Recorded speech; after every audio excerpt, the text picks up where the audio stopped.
कर्तव्या किमन्यै शास्त्रविस्तरैः या स्वयं पद्मनाभस्य मुखपद्माद्विनिश्रिता मुखपद्माद्विनिश्रिता।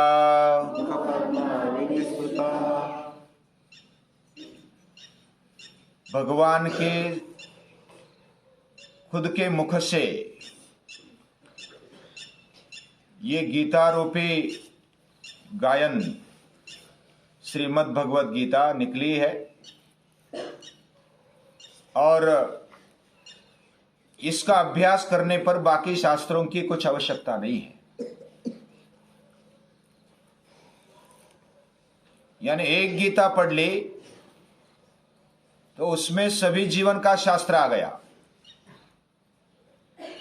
तो फिर कोई बोलेंगे कि बाकी अभ्यास करने की क्या आवश्यकता है। भाषा है, अलग अलग भाषा, गणित, साइंस। तो भाषा और गणित या तो शारीरिक जो भी भौतिक शास्त्र, ये जब तक नहीं समझेंगे तो गीता पढ़ने के लिए हमारी कैपेसिटी नहीं होगी। स्वामी विवेकानंद कहते हैं, अच्छा शरीर जब तक नहीं बनता है हमारे समझ में गीता नहीं आएगी। जब तक अच्छा फुटबॉल खेल नहीं लेते हो तब तक गीता समझने की क्षमता हमारे अंदर नहीं आएगी। इसका मतलब शरीर सक्षम होना चाहिए।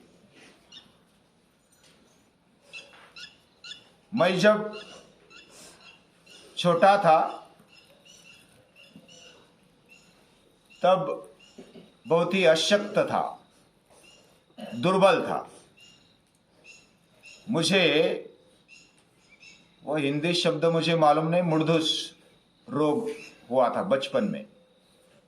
यानी हाथ पांव काड़ी जैसे, पेट बड़ा और माथा बड़ा, बाकी आप सोच लो कैसा है, जैसा कुपोषण का कोई बच्चा होता है। और बचपन में मुझे बोलना भी नहीं आता था, बिल्कुल 6-7 साल तक मैं गूंगा था, बिल्कुल गूंगा था, कर रहा था। मुझे भी थोड़ा थोड़ा याद है, मेरे माता पिता बताते थे। लेकिन उन्होंने प्रयास छोड़ा नहीं और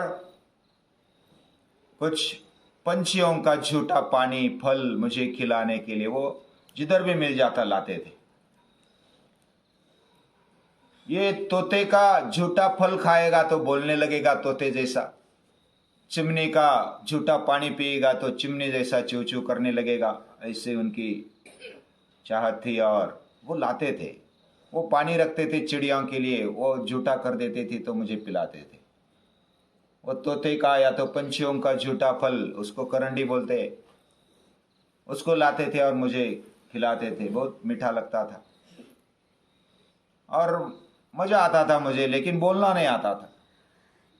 लेकिन भगवान की कृपा से मुखं करोति वाचालम, हाँ, गूंगा और न बोलने वाला बोलने लगा।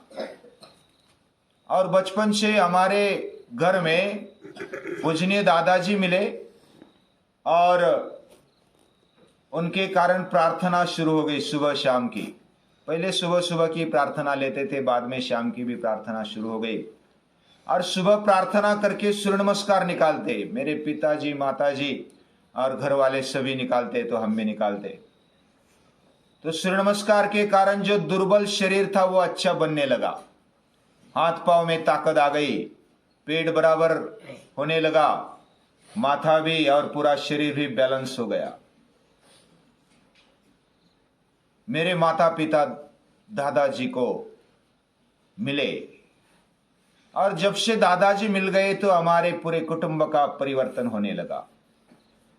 यानी आपस में जो कुछ बेबनाव होता था वो बहुत ही कम होने लगा, आपस में तालमेल होने लगा और एक दूसरे में फिर बचपन से ही बनने लगी। सुबह सुबह उठते, प्रार्थना करते, सूर्य नमस्कार करते और बाद में फिर अपना अपना काम भी कर लेते। त्रिकाल संध्या भी बचपन में ही हमने सीखी, राम रक्षा सीखी, 15 अध्याय सीखा, 12 अध्याय सीखा, कुछ स्तोत्र भी सीखे। और बचपन में पूजनीय दादाजी का सहवास भी मिला, हमारे पिताजी के कारण, माताजी के कारण। मुझे उनकी संस्था में भेजा, मैं छठी में ही था,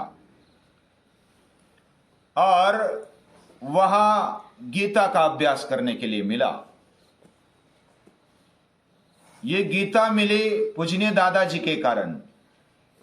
उस समय इतना महत्व नहीं लगता था, और उधर कंठस्थ करने के लिए शुरुआत हो गई। पहले 2 साल प्रयास किया, 12-15 अध्याय पाठ था, 16वां हो गया। उसके बाद फिर एक एक करने लगा। जो भी कठिन कठिन श्लोक थे, पारायण तो होता था लेकिन कंठस्थ नहीं थी। लेकिन तीसरे साल में इतना निश्चय किया कि बस अभी इस साल में पाठ, पूरी गीता पाठ करनी है। और लास्ट वाले 6 महीने में, यानी भाव सौरभ के लास्ट वाले 6 महीने में और अहमदाबाद के पहले वर्ष में मैंने गीता कंठस्थ कर ली। हर रोज दोपहर में भोजन के बाद मैं गीता लेकर बैठता और कंठस्थ करने लगता, पारायण कर लेता। तो गीता कंठस्थ हो गई। अर्थ इतना मालूम नहीं था, अभी भी पूरा मालूम नहीं है, लेकिन एक एक अर्थ को अपने जीवन में कैसे लाए। माता पिता के कारण ये गीता मिली, पूजनीय दादाजी मिले, पूजनीय दादाजी के कारण ही गीता मिली। गीता का अध्ययन पहले तो ब्राह्मण ही करते थे, या तो कोई पंडित होता था वही कर लेता था, लेकिन पूजनीय दादाजी ने सर्वसामान्यों को गीता दे दी। और केवल गीता दी ही नहीं, अपने जीवन में कैसे लाए, त्रिकाल संध्या दे करके भगवान हमारे साथ रहता है, ये बताया।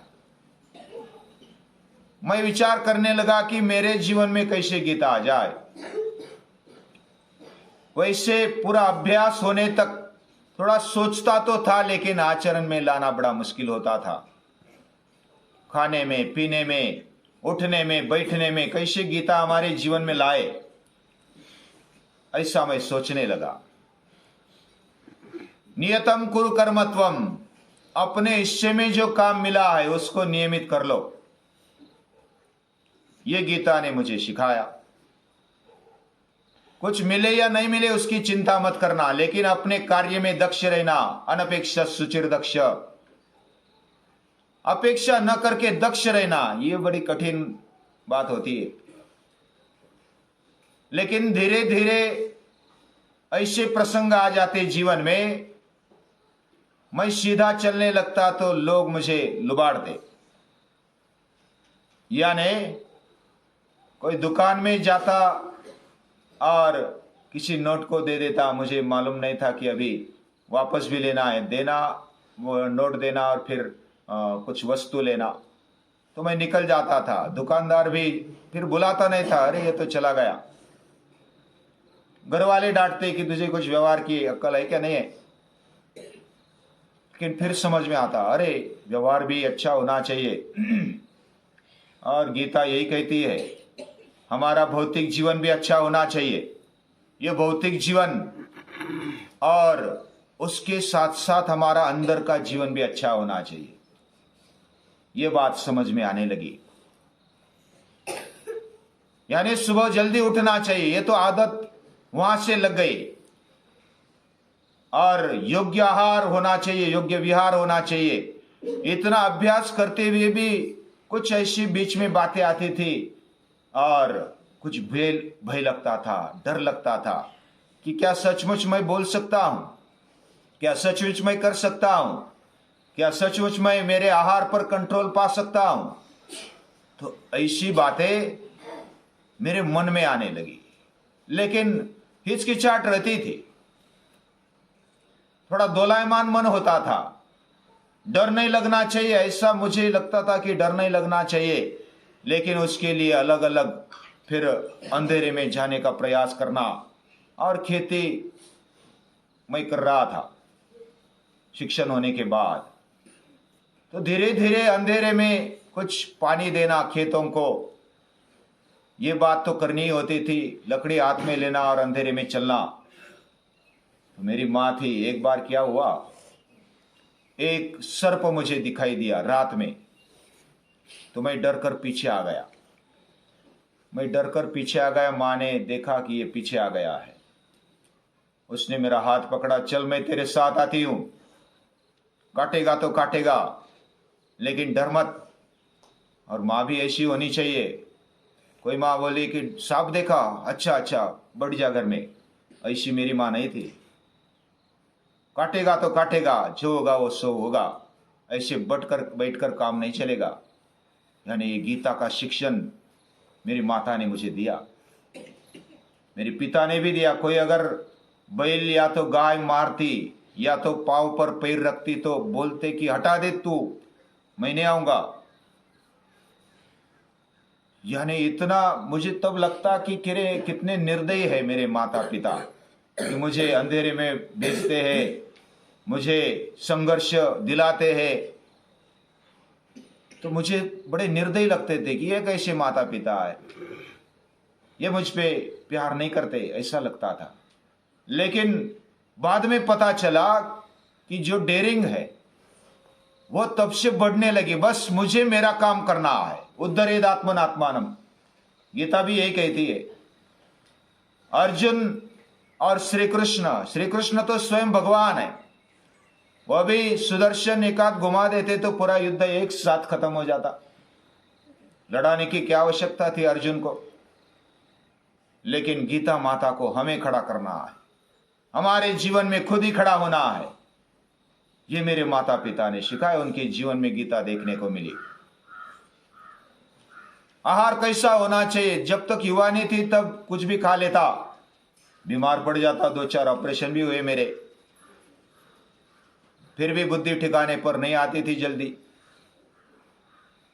कुछ सूर्य नमस्कार भी करता था तो बीमारी छोड़ती नहीं थी। माथा दुखता था, कभी पेट दुखता था, कभी पित्त होता था, कभी ऐसा अलग अलग समस्याएं आती थी। जैसे जैसे अभ्यास करते गया वैसे वैसे समझ में आने लगा कि आहार में बदलाव होना चाहिए। युक्त आहार विहारस्य युक्त चेष्टस्य कर्मसु युक्त स्वप्नावबोधस्य योगो भवति दुःखः। आहार में संतुलन चाहिए, व्यवहार में संतुलन चाहिए, फिर जो कष्ट करते हैं, मेहनत करते, उसमें भी संतुलन चाहिए। सोने में संतुलन चाहिए, जागने में भी संतुलन चाहिए। ऐसा अगर संतुलन जो पाता है वही दुःखहारक योग होता है, ये गीता बताती है। जीवन में बहुत सारे संघर्ष आ गए। अभी छोटे समय में ज्यादा नहीं बता पाऊंगा, लेकिन जीवन में दुख के प्रसंग आए।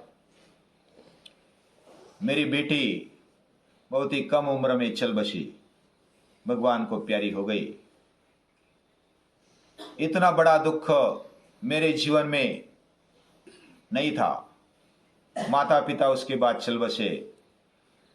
बेटे ने मेरे मन में बहुत आत्ममंथन के लिए प्रवृत्त कर दिया।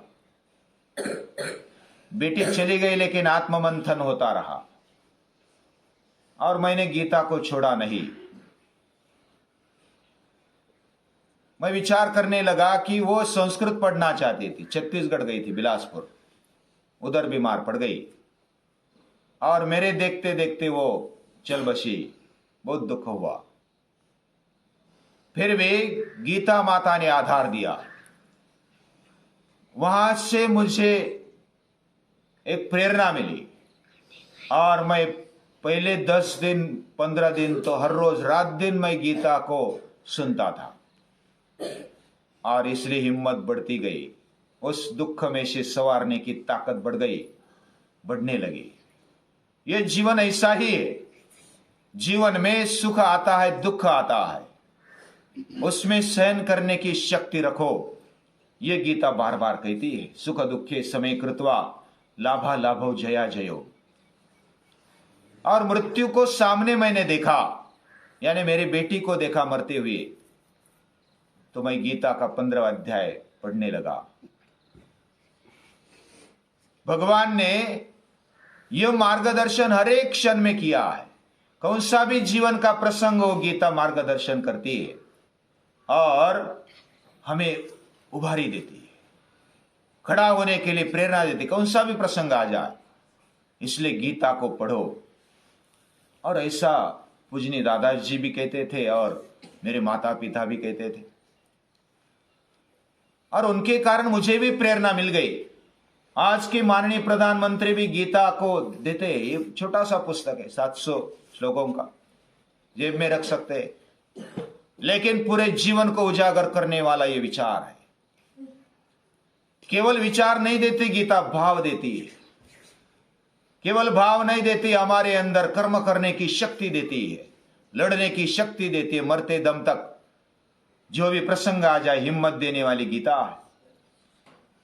जो भी व्यक्ति हो उसको मार्गदर्शन करने वाली गीता है। ऐसे अलग अलग प्रसंग जीवन में घटे, अभी भी मैं गीता को जब भी समस्या आती हुई है या तो संघर्ष आ जाता है, तब मैं गीता को लेता हूं और सुबह सुबह जल्दी उठकर उसको पढ़ता हूं। शाम को भी सोते समय गीता का विचार मेरे मन में आ जाए, मेरे हृदय में आ जाए, ऐसा सोचता हूं। और ज्यादा से ज्यादा कैसे आचरण में आए, ऐसा करते करते गीता का अभ्यास होता रहा।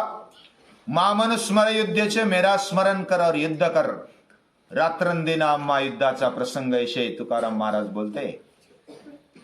और हर एक के जीवन में वैसा युद्ध का प्रसंग होता है। करो या न करो, जाओ या न जाओ, उठो या न उठो, ये द्वंद्व आता है। इस द्वंद्व में खड़े रहने की ताकत गीता देती है। ये गीता बड़ी महान है। थोड़े समय में इसके बारे में बताना बड़ा मुश्किल है, फिर भी गीता माता को, गीता जयंती नजदीक है तो नमन करते हैं और सतत हमारे लिए प्रेरणा रूप वो बनती है। वो महान है, उसके बारे में हम क्या बोले, हमारी बुद्धि छोटी है और वो महान है, लेकिन हम उसको नमस्कार कर सकते हैं मन से, हृदय